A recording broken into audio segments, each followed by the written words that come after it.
Brave New Radio. Give us your tired, your poor, your hungry, your rockers, your punks, your freaks, your geeks, your Greeks, your party animals, your gangsters, your commuters, your residents, your students, your alums, your lawyers, your truckers, your calls, your tweets. And we'll give you rock, classic, indie, punk, alternative, easy, hard, raps, rhymes, mixes, and drops. We'll give you New Radio. Sound good?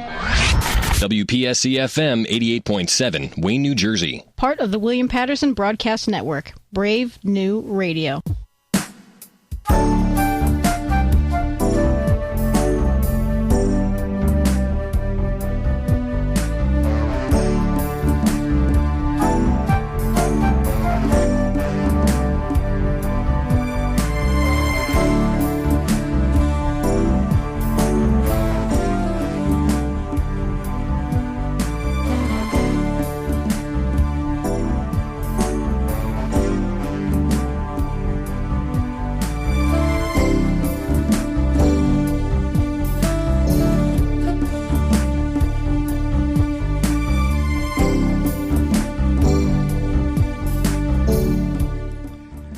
Good morning, good morning.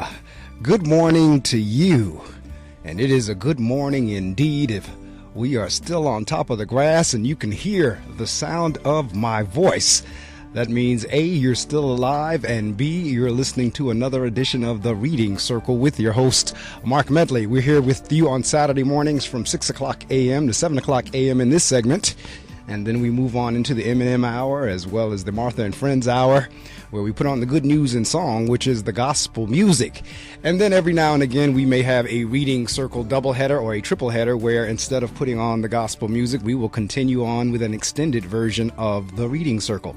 We have the flexibility of that format, and I am grateful for that. So without further ado, we're going to go ahead with our morning ritual and routine, which is to give you the weather.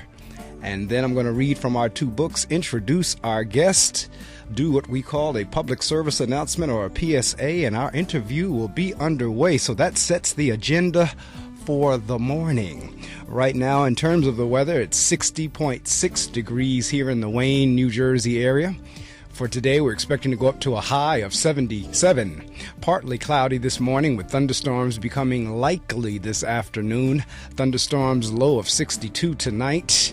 And then tomorrow, Sunday, scattered showers and thunderstorms, high of 74, low of 52. Those thunderstorms are going to range on into Sunday night. And I tell you, we need the rain. I put on my Twitter the other day, we need one of them good old fashions, go somewhere and sit down, turn off the lights and let God do his work type storms. Because it's dry here in the northern New Jersey area. So on Monday, sunshine, high 74 as a high, 55 as a low, clearing up Monday night. And then on Tuesday, high of 83, low of 57, sunny skies, hot. Then on Tuesday night, clearing up again, stay clear, shall I say, remaining clear, low of 57, and rounding out the forecast on Wednesday, 85 as a high, 58 as a low. I tell you, the heat seems to be tracking the school schedule, because schools are closed in New Jersey, or at least northern New Jersey in the Patterson district on Monday, and it's a cooler day, and then as soon as we go back on Tuesday, that heat kicks back up again. So the heat seems to be tracking the school schedule. But in any event, that is the weather brought to you right here from the WP 88.7 FM Weather Center. If you've been listening to the show any amount of time, then you know I read from two books. Since it is the reading circle, we kick the show off with reading. And I kick off with these two books because they just set a positive vein. For the bulk of the 14 years that I've been on the air, I've read from these two books. And when I get the chance to kick the show off with these two, because they're positive messages, the rest of the morning flows. And then there are other times whenever we're harried and rushed and don't get a chance to do that, and nothing seems to get in sync. So I put the disclaimer right up front, not trying to proselytize, not trying to convert, not trying to anything, but these two books work for me. And because they do, it makes the rest of the show flow that much smoother. So from the book, What Can Happen When We Pray? For today, September the 12th, it says, God will see you through. And again, it's always amazing to me how almost something that I know I need to hear pops up on the day that I'm reading from this book. Today's prayer. God, there are times when we feel so broken, so utterly diminished, that we wonder if we can be whole again. In some miraculous way, you always seem to be the glue that holds us together. You make shattered pieces fit. You put the fragmented shards of our lives back in place. Pain does not go away immediately, but the soothing balm of your steadfast care helps us to heal over time, and we are grateful. Amen. Today's reflection. Let's face it, life is a gift from God, but it isn't always easy. I put that line on my Twitter feed this morning. There are seasons that are particularly challenging. There are times of anguish and struggle. Yet, we almost always encounter someone else who is having a rougher time than we are, or someone whose testimony encourages us to hang in and hold on to God's unchanging hand. There was probably some dark time in life that you've already been through, yes indeed, but you survived, and you are here to tell the story, yes indeed. You have learned from your experience, and you did not do it alone. God carried you, cared for you, and continues to be constant with you in the hills and valleys of life. That's from the book, What Can Happen When We Pray, for today, September the 12th. From Iyanla Vanzant's book for September the 12th, she says, I experience and express the power of trust because I know I cannot take the easy way out. Sounds like they're lining up to me. There's all when your back is against the wall, do not be tempted to take the easy way out. Avoid taking the shortcut. Never allow the pressure of the moment to force you to do something that is dishonest or dishonorable. Before you strike out in terror or anger, call for the strength, energy, and presence of mind to do what is best for everyone involved. No matter what happens to you, you will be better off if you look for a better way of doing things. Trust that no matter what stands before you, you can handle it by taking the high road. The high road is any action taken or any word spoken with the intention of restoring peace, invoking healing, or advancing love. It can be difficult to keep your eye on the road when you feel like you are being dishonored or harmed in some way. Fear can also make you lose sight of the road. The fear of being abandoned, rejected, or discovered. How you respond when you are faced with one of those fears is understandable. Unfortunately, in the universe, it may not be excusable. When you are stressed, pressured, or simply afraid, it is easy to be lured into being dishonest. If you are angry, it is understandable that you would want to strike out. Let's face it, in those situations when it seems that telling a lie will save you, chances are you will consider telling the lie. Don't do it. There's always a better way. When you deliberately trespass the boundaries of what is good, honest, loving, and harmonious, there will be hell to pay. Oh, yes, indeed. Don't be the one who has to pay it. Until today, you may have allowed the pressures and stress of your life to make you sink down or act low down. Just for today, look for the high road. Refuse to say anything or do anything that will not create or support peace, healing, and love. Today, I'm devoted to choosing the mental, emotional, and spiritual high road in all situations and experiences. Those are the two books that I read from, What Can Happen When We Pray, and Until Today. And as I said on the agenda, opening up the show, giving you the flow of the show, now it is time for me to introduce my guest, who is patiently waiting in the wings, as they say in TV.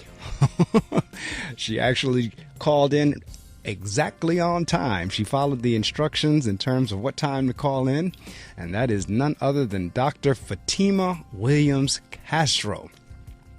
She speaks, writes, and coaches on career planning and professional development for Ph.D. job seekers.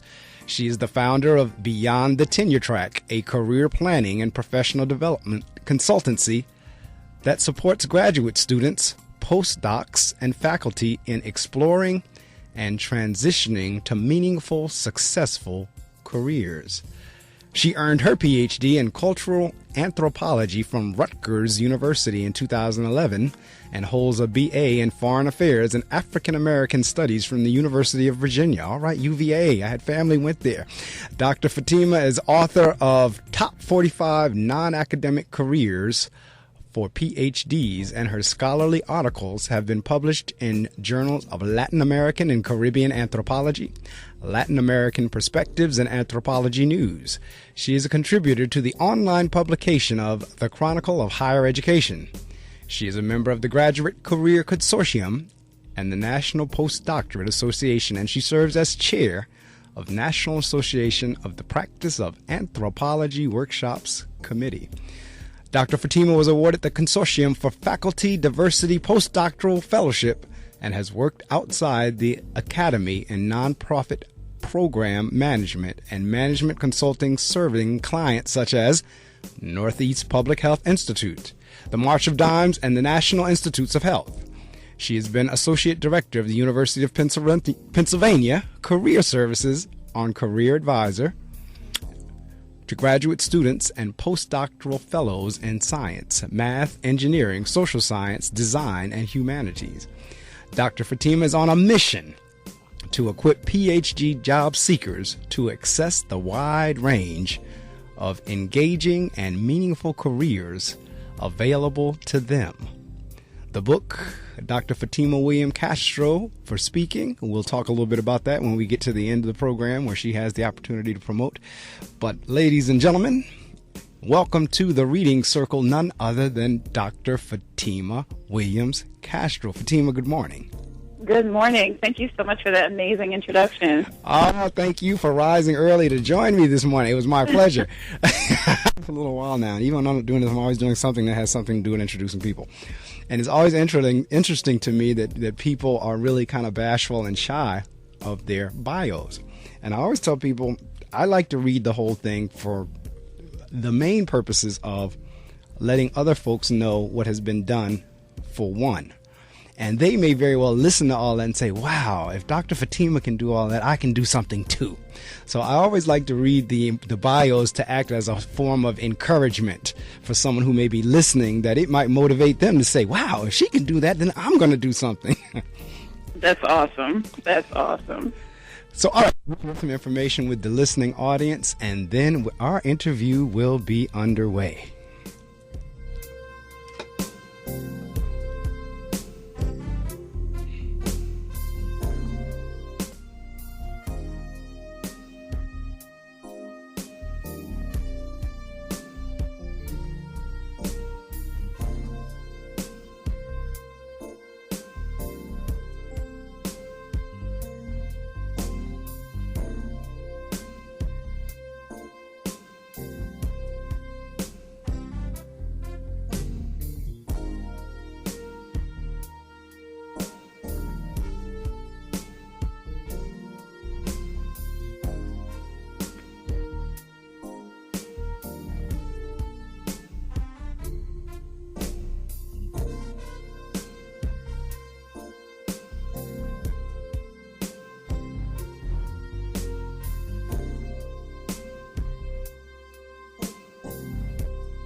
Well, I tell you what, seems like we're having some technical difficulties, so I'm not going to worry about sharing that right now. All right. All right, well, I'll tell you what, generally my first question is, in terms of our authors, is where did the whole writing begin? Was that something that you liked to do whenever you were in grade school and then it moved into high school, or was it something you did after college? Or in some cases, is after the major or after degree and experience that folks just decide, you know what, I think I'm going to put this pen to paper and write a book. So that's kind of like my first question is, since you're an author and you've now written the book, kind of where did all that come from?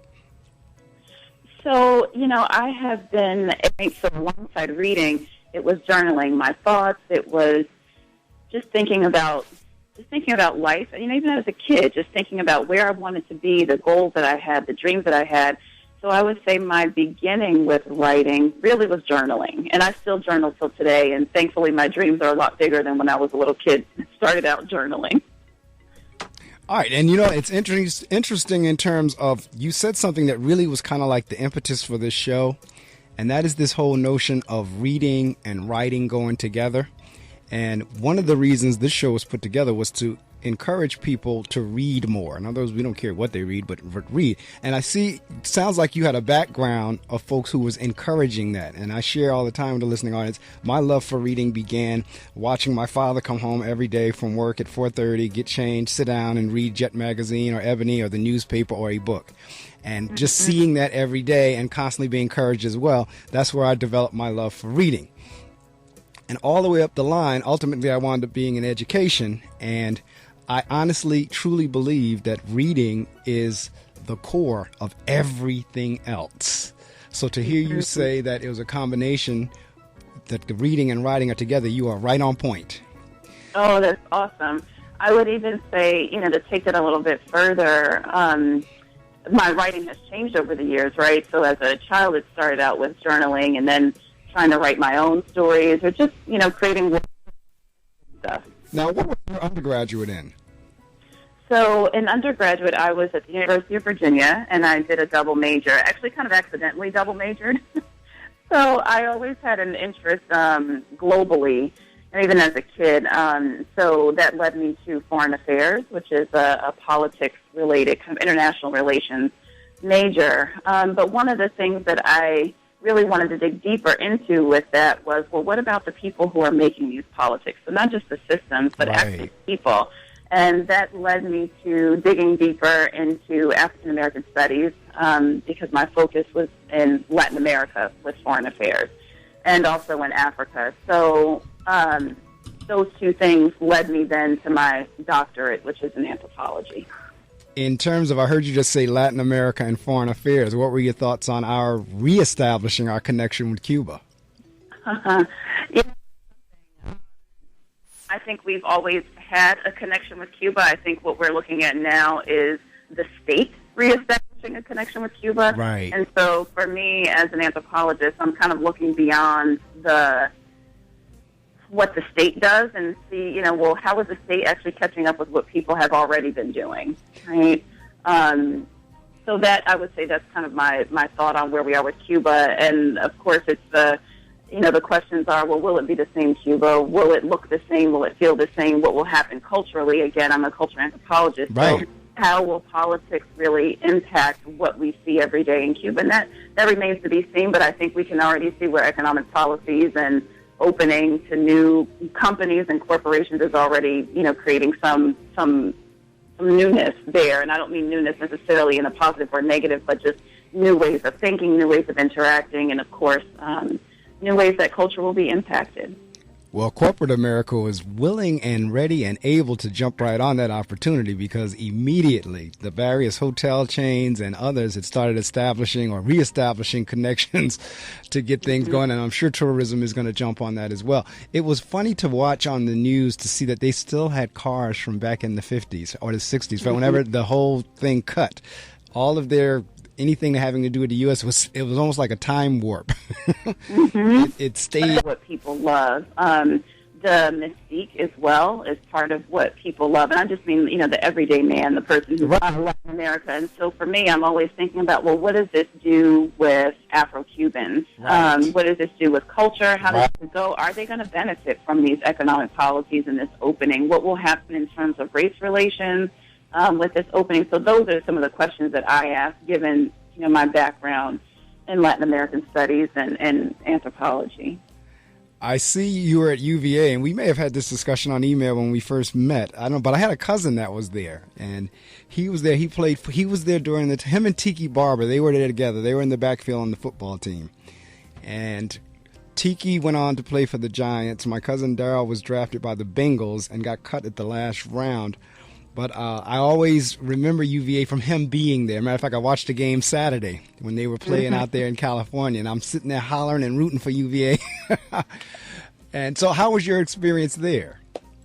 You know, UVA is an interesting, and I will even say to an extent, a magical place. The setting is beautiful. It's, set in Virginia, right close to the Blue Ridge Mountains. So It just has a beautiful feel. It is, Thomas Jefferson's University, and you feel that permeate through everything.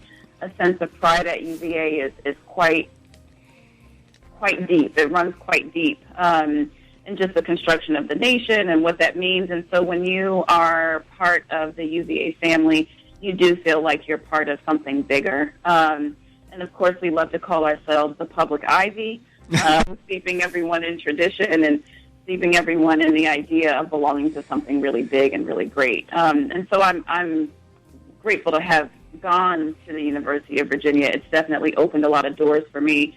And I've had amazing faculty members, some of which I still keep in touch with today. Now, UVA, they're the Cavaliers, and Rutgers are the Knights. Am I correct? Mm-hmm. Right. So you're a good protection. There you go. Well, I tell you what, since our technology is not functioning properly, we're going to do it the old manual way. So I'm going to share this public service announcement. I'll read it. We will do it what we call manually. So did you know that car crashes are the number one cause of teen deaths, and that half of all teens that die in a car crash? So when you are with a friend and they are driving recklessly, say something, anything. This has been a public service message from the Ad Council, speakuporelse.com, and your friends right here at WP 88.7 FM. One more. An abducted child is everyone's child, and now everyone has a cell phone can help. To receive free Amber Alerts on your cell phone, go to wirelessamberalerts.org. A child is calling for help. Brought to you by the Wireless Foundation, the U.S. Department of Justice, the National Center for Missing and Exploited Children, the Ad Council, and, of course, your friends right here at WP 88.7 FM. If you've just joined us, and I hope you've been with me since 6, my guest is Dr. Fatimah Williams Castro. And we were just talking about her schooling in terms of her schools that she's gone to, in terms of UVA and Rutgers. I'm working my way up to her receiving her doctorate, and then what she's helping other folks that have doctorates do. That's why I'm putting the focus on her educational background, because she's actually now helping folks that get to that same level to find work. Now, what's funny about that, because this is what we teach kids in school. Go to college, get as much education as you can, and get a good job.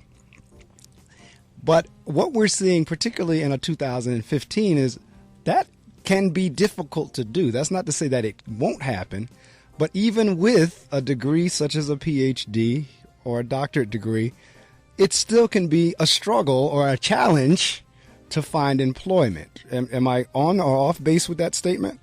You are very on base, and I would actually say for PhDs it becomes, I dare to say even sometimes tougher, because, the nature of the degree really specializes you. So you are hyper-specialized. There's a lot of careers either require some level of generalization or generalist skills. And once you've trained for 5, 6, 7, 8, 9, 10 years in a particular area, unless you're going to work directly in that area, and usually the case of people with PhDs, it's as a professor, full-time tenure-track professor, you have some translation to do. And so that's where my work comes in. What led you to that in terms, was it from challenges that you had, or was it just from something from the standpoint of, I see a need, let's fill it? Kind of how did you get into now advising other PhDs on career tracks? This is the irony of how your story really becomes part of how you help others. So when I was completing my doctorate, I'll take you to the last 2 years of my doctoral program. I was considered really the superstar of our department, one of a small handful, but the superstar of our department. I was that graduate student that did everything right. The conferences, papers published in peer-reviewed journals, participation on campus and in centers, and really developing relationships with faculty, and that paid off for me. I was fortunate enough to have interviews for postdocs as well as for faculty positions. But in that last, year, I was completing the dissertation and kind of doing final edits, going on the job market, and by job market I mean academic job market, I really felt like something was missing. As I said earlier, I like to journal, so I'm always thinking about the future. I'm thinking about my next steps. I'm thinking about who I am and who I want to be and how I want to live and how I want to contribute, and what skills I have to do that and what I bring to bear in the world. What can I bring? What do I do? And as I was, interviewing at universities across the country, it became a little uncomfortable for me because I felt like a faculty career would not allow me to express some of the better parts of me. Right. So when you are in those beginning years of a faculty career, the grind to get to tenure is so intense. And I see this now with my clients. The grind to get to tenure is so intense. People have the misconception that, faculty members, they get paid all this money and they only really work 9 months out of the year. And that is such an understatement as to what faculty are actually doing. That's correct. Between the research, the writing, the publications, the conferences, mentoring students, grading papers, and faculty commitments on committees, there is a lot of work that goes in. And for me, I felt like some of the creative parts of me would not be able to be expressed. And so what I did was, being the planner that I am, I continued with my, applying to faculty positions throughout that fall job search season for academia. And I also applied to a few positions outside the academy. They were namely in research, but not in the academy, and also in nonprofits. And when it came down to it, and I had the offer of a postdoc, which I accepted, I felt like that was not going to be the way for me. And so I took one of the positions that was offered to me outside of the academy in the nonprofit sector. And so taking that job, many of my colleagues in the year to follow were really contacting me, calling me, emailing me. Oh my gosh, you of all people left. Like, what happened? Why would you leave? You're great. Right. You're going to be awesome. And it was great to hear, but it's, part of following your own path, even when parts of it don't make sense. That's right. And that's difficult. There's consequences to that. It can be a lonely path. It can be a path where it brings you closer to your faith. That's right. In my case, because not everyone will understand. And so it's, what am I building and creating, and what am I working toward, even when others don't understand? And so I started at that time, and that first year in my first job out of the Ph.D., I started blogging because I got so many phone calls and so, emails from people and from graduate students, really pouring their hearts out. I don't know how to tell my faculty members that this is time for me to go. I'm done. I'm finished the doctorate. I'm finished the dissertation. They want to keep me here because they think it's going to help me to get a better job in the academy, but I'm really ready to do some new things, or I'm ready to have a more lucrative income to help feed my family. Lots of really heavy questions coming across, and that's how I started what I do today. I'm listening to the answer, and I'm sitting here like jaw open, like wow. and I'm saying that because, first off, the fact that you've gotten to that level, and I hate the word minority. I really have over the years come to hate the word minority because I don't see us as minority anything. But when I'm saying minority, I mean in a very small number of African Americans who have gotten to the PhD level. I mean, when you start getting into advanced degrees, the numbers, the percentages get smaller and smaller. When you start talking master's degrees, it's a smaller percentage. And then once you get into the doctorate level, the percentage is even smaller. So the fact that now you're already in a small percentage of folks who've gotten there, and now you're probably, based on what you're doing, even in a much smaller percentage of that. And that could work for you or against you in terms of there's probably not too many people doing what you're doing, so the market is wide open for you. But at the same time, like you said, you're kind of marching to your own beat. And that's wonderful people. But one would think, and this is just the natural connection, that the more degrees and the higher degrees you have, the easier it would be to find employment, or the easier it would be to find your career track. And what I'm hearing from you is that's not necessarily the case. Well, there's a couple things packed in there. The first piece that I'll address is, it's a tough choice. That was a tough choice for me as a Black woman to say that, the academy is open to me. I've actually, and this was in 2000, I finished in 2011, but that means I was on the job market in 2010 and 2009. This is right after the economic downturn really began in earnest, and universities were closing positions left and right.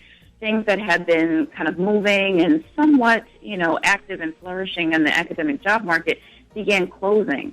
So opportunities were fewer for people. And so for me, of my colleagues, my peers in my department to have gotten a position and said thank you, but no thank you, that has huge repercussions. Personally, it has a lot of repercussions, I would say, in some ways professionally. When you are a Ph.D., you have been in your program for years. Right. For me, it was, 7 years to finish, which is actually pretty short for anthropology. We tend to average on 10 years.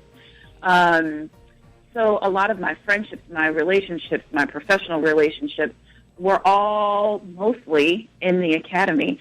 So to then say this is not the place for me was a big decision. I actually wrote about this in the Chronicle of Higher Ed, an article that was published in August, because I hear this from my clients a lot, and especially in STEM fields. There's so much done to recruit and try to support Black, Hispanic, Native American students to go into the faculty, right, to be faculty. But one of the challenges becomes, is that really the only place or the best place for smart people? Right. And that is usually where the smart undergrad kind of gets pushed into, especially if they have some kind of social justice ethos or people ethos. No one tells us to go out and be a banker or a finance person. They tell us to go and be professors. Right.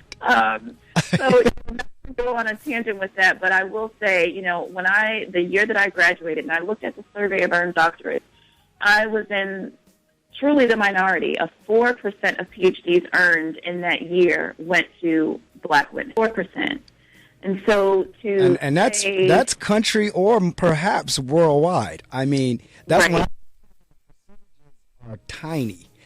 That's Once right. you start getting into advanced degrees, and then when you start breaking it out racially, the percentages are minuscule. Right. And so that burden, that sense of responsibility to self, to community, to people who have come before you and paved the way, to people who are coming after you and still have the story of I am the only Black student in my class, or I am the only Black person in my, and I mean undergrad, to know that those are the stories that I'm still hearing from undergrads, the story I'm still hearing from graduate students, and to make the choice that even though this is a sacred place in a sense, and this is a place where, not taking lightly the accomplishment, is it going to work for me and my highest, best use, the gifts that God has given me? Is this the best place for me to work? And what I have found is that while I did really well there, I am doing really well here, and I am happy.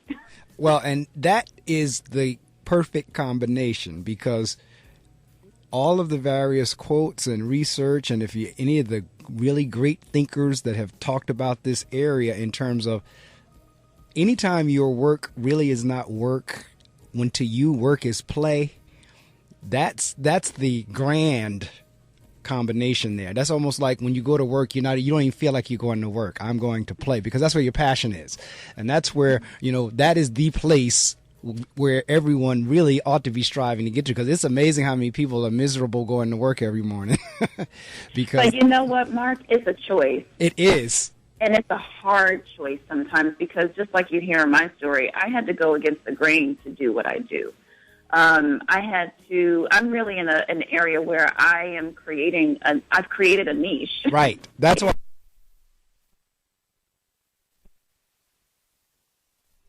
Think of anybody I know in that market that does that, that's actually steering people or coaching people to move away from, as you say, top 45 non-academic careers for PhDs. Because, again, the association with PhD is smart and professor. You're absolutely right. Matter of fact, let me back up a little bit. For those in the listening audience, when we start talking degrees, and you can even help me out in terms of the definition of degree, what is the difference between a PhD versus an ed PhD versus an ed doctorate versus a divinity doctorate versus one of the other doctorates? PhD stand for? What is that abbreviated for? Or what does that mean? What does PhD mean? So first, they're all doctoral programs, right? They're all doctoral, so research-based programs. The PhD really is just doctorate of philosophy, and not necessarily in the field of philosophy, but just meaning the deep study, right? And so that's the difference between PhD versus, say, education or divinity or other doctorates. The commonality is that they tend to be based on research. But here's the thing, and, I am very careful to say this in this way, but there are the research doctorate for the PhD it's a different animal. It is a different animal from your other doctoral degrees. That's why, and it becomes difficult to say, because you never want to say, well, my degree is, right. is better than yours. No, you're whatever that right. You're in, whether it's the philosophy of law, whether it's the philosophy of education, whatever it is, it's the philosophy of that discipline. Right. And so that's fine. But in terms of, that's why I always got the impression, or I always understood it to be exactly the way you described it, that the PhD was a little bit more, and that doesn't make it any better or any worse, and doesn't make the other degrees any lesser. It's just that there's a different level of intensity within that. It's just like with the MBA versus some of the other degrees. The MBA is a little bit more intense than some of the other masters. It just is. It is what it is. And like you say, in terms of making that choice, well, you choose to go in it. Well, I've chose to pursue this particular degree. Mm-hmm. And I'll give you an example. So it runs deep into the culture, and this kind of speaks to the work that I do. It runs deep into the culture because you might be an EDD, and you have the idea that you will go into administration at any level. You might have the idea that you're going into your program and you're going to do policy work or any number of applied areas. When you are doing a PhD, you really, for the most part, are not looking at working in applied areas. So applying it in industry or applying it in nonprofit or applying your degree in government, you really are making a statement, and the culture to date is really built around becoming a professor. And so it's not just about becoming a professor, but it's right. about stretching our understanding of a knowledge area or stretching our understanding of some discovery or content and being able to push that to the next level and teach that to a new crop of people who are coming up, as well as to help others to inform practice. But our work as PhDs, by and large, and this is even with STEM, even when you're doing research, it is research usually based in the academy that is to support some growth and knowledge area. So it is already a degree that not only hyper-specializes in your content, but also hyper-specializes in the way that you will work with that degree. You don't go into a PhD thinking about what I'm going to do for work. You don't think about that because right. it's almost an automatic thing. Right. Career is to research. You don't think about yourself as part of an industry. It's not language that we use as PhDs. Even in PhD programs, you you're not working part-time. That you just don't do that. It's frowned upon. It is not. It would be nearly impossible. You certainly couldn't work full-time. It is just. It's difficult. That is not part of the life of the mind. Right. The way it is conceived of today, though that is coming up against many challenges. Well, and that's a perfect segue now that we know why the connection or the images surrounding having a PhD would cause one to automatically feel, of course, they're going to be a professor. What else would they be? So that five non-academic careers. I mean, and certainly I'm sure you found this through research. What have you come across, or where do you channel or coach your clients to go if they don't want to be in academia? Mm-hmm.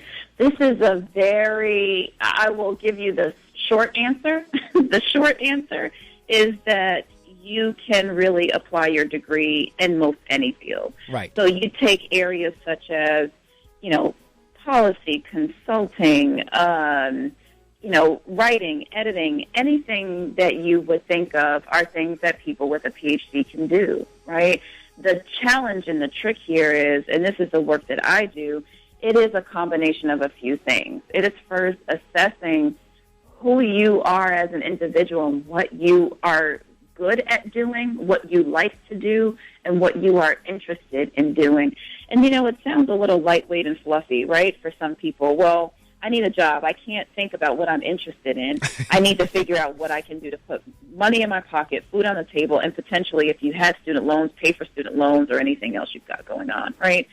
But here's the thing that I know from experience. If you don't start with yourself when you are making a career transition, if you don't start with yourself when you are thinking about who can I be and how can I operate in the world, you will inevitably come right back to that same space, and you will do so in a place of feeling like, what happened to me? How did I wander around? Why do I feel like there's a level of unfulfillment or a lack of understanding about where I fit? And so that's why I start off always with my clients is the who are you? And let's dig deeper into that. And then there's more of the mechanical pieces of understanding your transferable skill set. What skills do you have? How do they really translate out of the academy? PhDs tend to think of, well, all I know how to do is teach, research, and write. And so my job is to unpack those things and help you understand where they fit in different types of industry, where they fit in different roles within industry.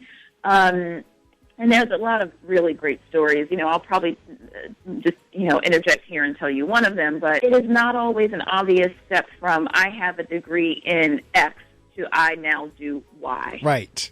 Right? And so I like to start my clients off with thinking about themselves expansively and really introducing them to new markets and finding places where we can leverage their existing degrees so that they're not having to do a ton of experience building and job skills building in order to actually go to work.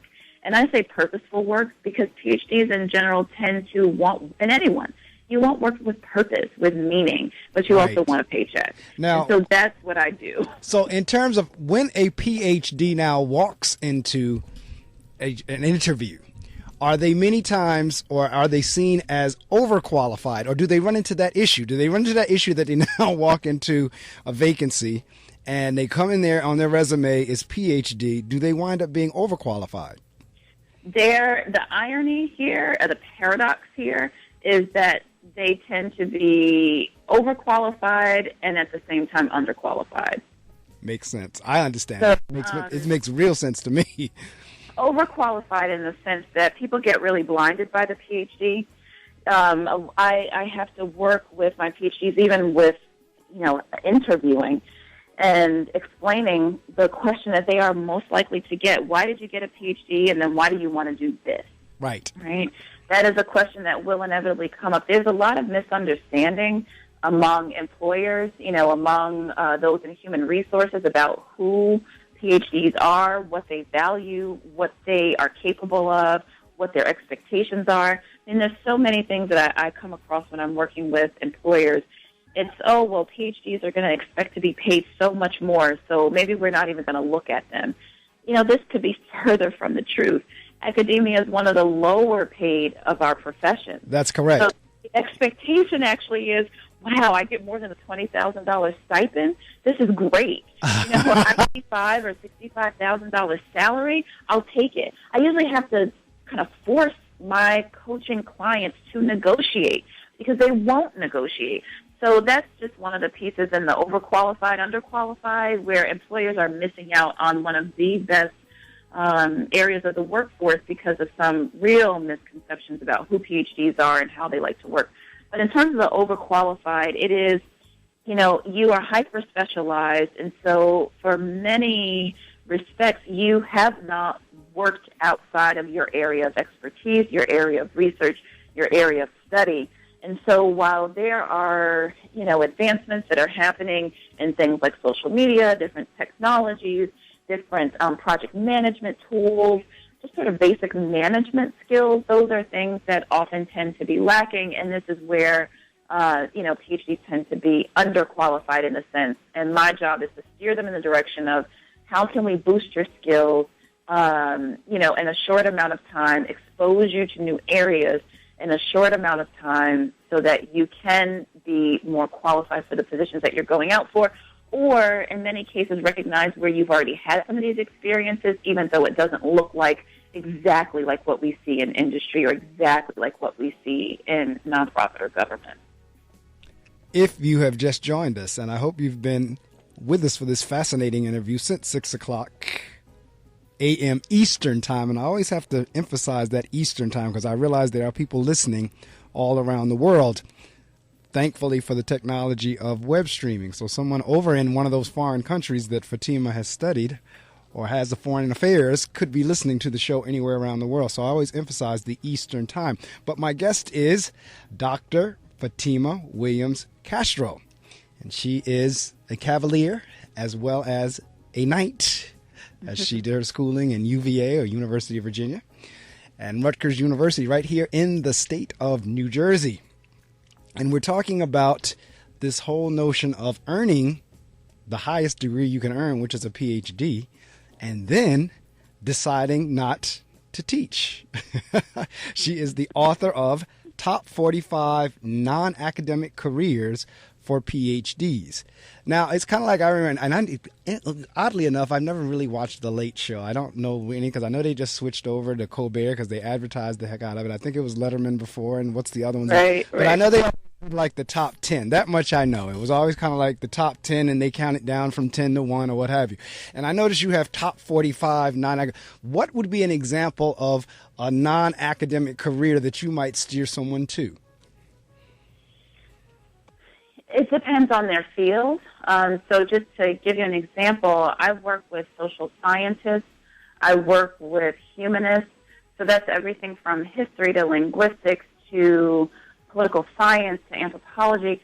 And I also work with STEM fields. So, you know, I can be in one setting, I'm working with a nanotechnologist who is creating some awesome fibers that allow us to do some new things with metal that we haven't done before. And then I'm sitting down talking to a linguist who has analyzed different speech patterns of languages that are now going out of use.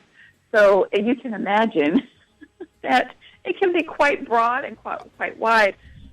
So again, I try to go with where the person's interests are and what their skills are. So I'll give you an example. If someone comes to me and they really are not more of a people person, they may not be great for, say, consulting or client-facing work, but they may be great for project management. Right. So it just depends on the individual. It depends on how they see themselves working in the everyday.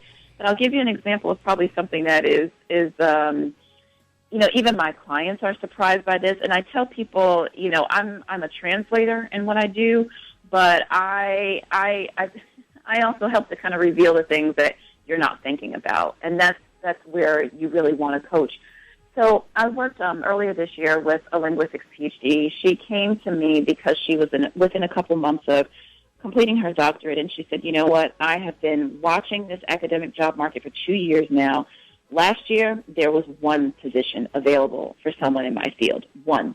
Nationally, in the U.S., there was one position available. Wow. This year, I have seen maybe two crop up, and they're not even in my area of specialty. So she's a linguist, but she is also, of course, specialize within the area of linguistics, right? So we are hyper-specialized, and that's not a problem. It's just that's what the doctorate is. That's what it's supposed to do. You can't master everything. You have to pick something and really drive deep. So she said to me, I see the handwriting on the wall. I want to make sure that I actually have somewhere to go after. And so we started talking about what her ideas were. And she said, I'm thinking about higher education administration. And I hear this often, so I know this. This is like classic. PhDs have spent so much time in the academy that is a safe space for them. And so, of course, they think of higher ed administration often as one of the first things they want to do because it keeps them close to the academy. So in this case, I said, all right, well, let's do a little research on that. Let's do some informational interviews, send her along her way with that. But before sending her on her way, I asked her, what are some other things, just give me even the crazy ideas that kind of are fleeting a little bit and you're not really sure about. It may seem like it's unlikely. Just let's put those on the table. Let's throw everything on the wall because this is a safe space to do that, and this is time for you to do that. And she said, I have an interest in technology. I just don't know what. So, I've done this long enough to know that when you have a nudging for something, there's something there. That's right. And I also knew from as soon as she said higher ed administration that was not going to be where she landed. But it's not my process. It's her process. Right. Right? And so the steps that I sent her out to do revealed some really interesting information for her. And I won't get into all of the details of her story, but safe to say, she had this notion that higher education administration was some bucolic place where, capitalism and money are not involved.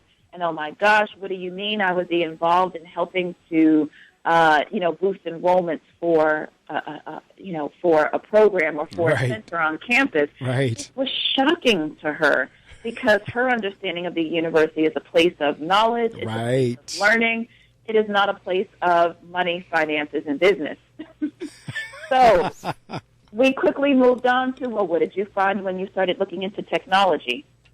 I will fast forward you with her, but in our work together, she came to understand that her understanding and her work with statistical packages, with things like R and Stata and other areas, were prime, especially now in the age of big data. That's right.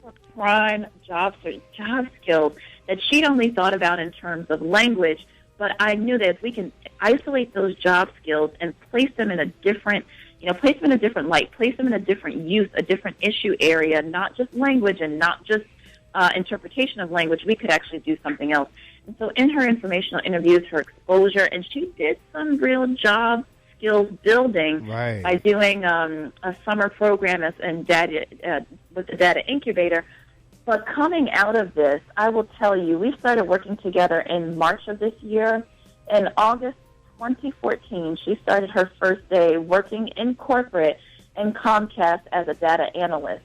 This woman who was thinking that she would settle for a position that might pay her $55,000 a year, we negotiated her in her new position, the $83,000 annual with stock options, with Fridays off. All right now. And Fridays off, and being able to work from home on certain days of the week. So who would have thought? Right. But I say it started with her. I didn't say, well, here's what all linguists do, or here are the 5 things that linguists do. Here are the top 3 things that linguists do. No, I said, who are you? What do you want to do? If you don't know much about it, here's how we go about investigating. Right. And now here is where she is. She would have never been able to pinpoint when we started that data analysis was an area for her. Wow. I'm going to shift gears a little bit on you as we come closer to a close. If we run over, so be it. But in terms of, I noticed a lot of your work is Caribbean or Latin American or African or whatever. Are your roots there? Do you have roots in the Caribbean? So my parents are born and raised New Jersey and Ohio. So I am Black American. Okay. I have lived extensively in Latin America after graduating from college. Well, I should say lived in Africa first, in South Africa, in Durban. All right. Through study abroad. And after that, really, I've always loved languages. I think I said that earlier. Yes. And international. studies. Yeah, and so I after studying abroad in South Africa, I was like, wow, this travel thing, we could really do this. I know that's right. I know that. To do this, and I'll be honest, the way I travel is very different from the way many people travel. As an anthropologist, it's more experiential. It is not just, kind of how can I relax and be on a beach. So after that, I lived in Honduras in Central America teaching English to children, an all-boys orphanage. And after that, I did my doctorate with a focus on Colombia, South America. And so I lived in Colombia for about a year and a half. All right. Traveling there, over summer throughout my doctorate to set up my research in Colombia, and then living there solidly for a year, but intermittently for about 6 months as well. And let's see, the Castro is probably what you're referring to. My husband is from Colombia, and so that's where the Castro comes from. All right. I said it was going to be 2 more questions, but it's actually 3. Another anthropologist. I want to see if your paths have crossed, and I'm not sure if he was at Penn State or University of Pennsylvania, and his name is John L. Jackson, Jr. One of my very dear, I hold him in such high esteem, and he's just an amazing, amazing person. So John Jackson, I quote his work a lot actually in my dissertation because I do work on blackness. And his wife, another amazing anthropologist, Deborah Thomas, was on my dissertation committee. So yes, I am, and he's at University of Pennsylvania and is rocking it there as a dean. Yeah, so he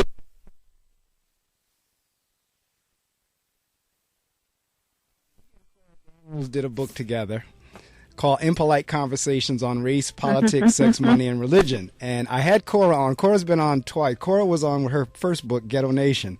And then when she and John came out with the Impolite Conversations, I had Cora on, but I want to get John on as well. So when I saw you, I knew he was either at Penn State or University, one or the other. And then when I saw anthropology, I said, they got to know each other. Oh, yeah, it's a small world out there. So, yes, and John is definitely a leader in the field, as is Deborah Thomas. And then my last question before I give you the mic to promote is, in terms of now your status and where you've achieved and where you've arrived and all your experiences, and I said earlier of the minuscule numbers of folks that reach that level, and particularly people of color, what now are you telling, if anything, which I know you are, our young the path, our grade school kids, our high school girls and boys for that matter, in terms of reaching for achievement? And if it could happen for me, it could happen for you. What's going on in that area in terms of being a role model? Because I disagree with Charles Barkley when he says he's not a role model. We're all role models. Mm-hmm, mm-hmm. We're all role models, and we're all blueprints for other people. Yeah. On college campuses, that's part of what I do as a career coach. Universities will bring me in to speak to undergraduates as well as graduates and postdocs and faculty, actually, different levels of discussions about, how do you leverage what you do into who you will become, right, and who you want to be and how you want to impact the world. And one of the biggest things I will tell anyone, but especially for, the younger set and undergraduates, or people trying to figure their way through this thing and trying to find what is my purpose, what is my work, what am I doing, is education alone is not going to open the door. Correct. Education alone will not open the door. And that's huge for people of color because, and for immigrants as well, because we're often told, especially in the U.S., that, with a good education, correct, you can do anything. And it is true that a good education or education in general will open up doors for you. But here's the thing. If you just have education, you have no spark about you. Correct. You have no oomph about you. You have no sense of vision about what you bring to the table, who you are, what you offer, what is unique about you. And I don't mean unique in sort of an individualist sense, but how can you support the mission, correct, whoever's mission you are trying to join or whoever's mission you are trying to promote. If you don't have a sense of that and some level of exposure and experience in that area, you are doing yourself a huge disservice. Absolutely. And you place a lot of eggs in the basket of education without really taking it upon yourself to differentiate yourself from everyone else who will have that same degree. So when I'm speaking on college campuses, when I am doing workshops on college campuses as well. These are things I'm telling people. I am not anti-education. Some people say, well, do you tell PhDs, not to do the doctorate? I say, that's not a part of what I say, but it is eyes wide open. Well, it's fascinating that you would say that, because I'm an educator. And whenever I make the statement that college just is not for everybody, as one who's been in college many times, people look at me like I have three heads. And I'd said, no, I'm not downing, and I'm not saying not to go to college. Matter of fact, I encourage to go to college. But at the same time, I recognize, going back to this passion thing, for some people, what their passion takes them through doesn't require college. And they will make just as much money, if not more, than someone who did go. And the service that they provide is still needed. I was talking to a young man the other day as a plumber, and we were talking about the various jobs such as plumbing and masonry and all. He said, well, you know what? In the high school, the technical high school I went to, they're cutting out the masonry program because nobody wants to go into it. I said, well, who's gonna do the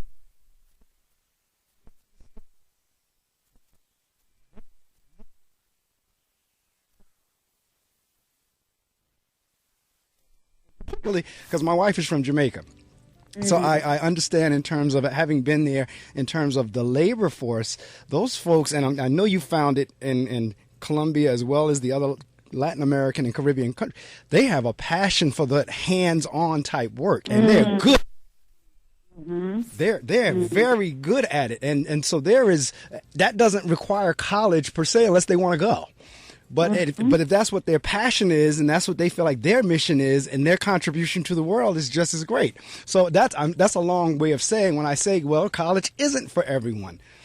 Everyone doesn't have to go. Even if they want to go, they can go. But if they don't want to go and they have a passion that they can pursue that still contributes to the world, then so be it. So I understand when people are coming at you when you make that statement. To broaden it out a little bit, maybe we need to start thinking about learning as but learning is really the key. Yes. Because you stop learning. Yes. When you stop putting your hand to new things, yes. Doing the same old things, but what is the way some other industry is attacking the same challenge that my job is doing? Yes. It could be anything from the systems that you're working on to the actually what you do and the topic that you work on. But when you stop learning, and it doesn't have to just be classroom learning, but when you stop doing that, when you stop, kind of thinking about and exposing yourself to new areas, new ways of thinking, because it's kind of cross-disciplinary thinking as well. We can also get very deep into what I do, and who I am is what I do.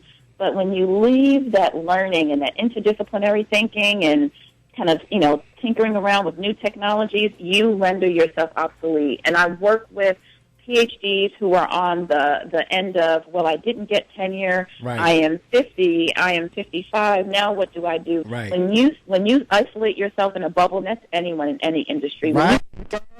You assure yourself a path for sudden death. No, it's true. And I tell you, we could talk another couple of hours on what you just said in terms of learning, because as an educator, that's the problem I have with the way education is going in terms of all this assessment. No question there has to be accountability. Did the teacher teach? Did the kid learn? Back, so forth and so on. But at the same time, we've gone so far on the pendulum of accountability and assessment that the love of learning is being driven out. And we superstar students at Ivy League schools who are under so much pressure. Yes. Yeah. And that you hit it right to the fear of learning. It really is, and it's sad. But there you go, right there, because I tell folks all the time, we ought to learn something new every day. I don't care how small it is. It doesn't have to be mountainous. It doesn't have to be monumental. Mm-hmm. Something that you just didn't know. I didn't know that, and I learned that, like, when we got into the whole description of Ph.D., for some, hey, you know what? I've always saw those letters, but I didn't realize what it meant. Hey, that's your little something new for today. But right on track, right on point in terms of, yes, we all must be lifelong and daily learners. Mm-hmm. So at this point in the program, I give you the opportunity to promote. You could say anything other than a dollar amount. But in terms of where you're going to be, how to contact you for your services, how to get a copy of Top 45 Non-Academic Careers for PhDs, how to get in touch with Dr. Fatima, any of that, you have the opportunity to now promote. The mic is yours. Thank you so much. I've really enjoyed this time and appreciated the invitation to speak to you and to your listeners. This is it's a topic that's near and dear to me, and I'll tell you why, because I believe that everyone should have the opportunity to do work that they enjoy, to use their highest gifts, and to be paid well for doing it, quite frankly. And so for me, working with PhDs, master's students, and others, it just becomes, it's a part of my mission, right? This is my mission. And so where you can find me is online at beyondthetenuretrack.com. And actually there you can pick up a copy of Top 45 Non-Academic Careers. I made this available to the public at no cost, actually, because I wanted people to be able to tap into what it is they can do, get them thinking, get them sparked. So you can find that at beyondthetenuretrack.com. And there you can also find ways to contact me by email or social media, which I'm very active on social media. And I would also say if you are interested in this topic and you want to know more, you want to know how you could work, I also do workshops as well as speaking on college campuses at professional associations for the students as well as for the educators, because we're in this together, right? So as educators, that's right, as administrators, and as students, it is an issue that affects the way we learn and the way we teach, and also the policies that we have in place about how it is we get from school to work, quite frankly. So if there are any events coming up where you are looking for a speaker, please feel free to contact me. And if you have listened to this and you say, I could use some support, I'm a little stuck in my degree, I need some individual support, I also offer career coaching one-on-one to the individual. So that's beyondthetenuretrack.com. And I'm really excited, Mark, to announce that the book that has been a labor of love for me is actually coming out on Amazon.com in a week. Oh, wow. And you will find it. The title is Be Bold. Be Bold? Be Bold. All right, now I'm going to get you rescheduled to come back and we'll talk about Be Bold. But it is awesome. I just got, kind of the final touches and everything on it. It's a beautiful book. I've already piloted with my existing clients, and I would not have taken it out to market if it was not helpful. So it's Be Bold. Launch your job search and career change with confidence. So now, is that going to be Kindle version as well? The first coming up is print, because okay, there's some things in there that we want to make sure you are actually printing out and writing and working on. Okay, some exercise. Okay. Mm-hmm. All right, so Be Bold. 1 week. All right, I'll be looking for it. And if you talk to John L. Jackson Jr. anytime soon, let him know you were on the show and tell him, you know what, there's a DJ out there, there's a radio show host that's looking for you to appear on his show. And tell him Cora's already been on there. Okay, it's my community, and others will be listening, and so they will also get the word out. All right. The show is recorded. When I go home to my little studio at home, I'll do all my editing and everything. And what I do is I put it in the archive version on YouTube. So even though there's no video to it, our pictures come up, but they can hear it. And folks can go. So once I get that, I will email that link to you, and you can do whatever you'd like with it. Awesome. All right. All right. Now, girl, you said you were dressed, ready to go. Did you say Zen?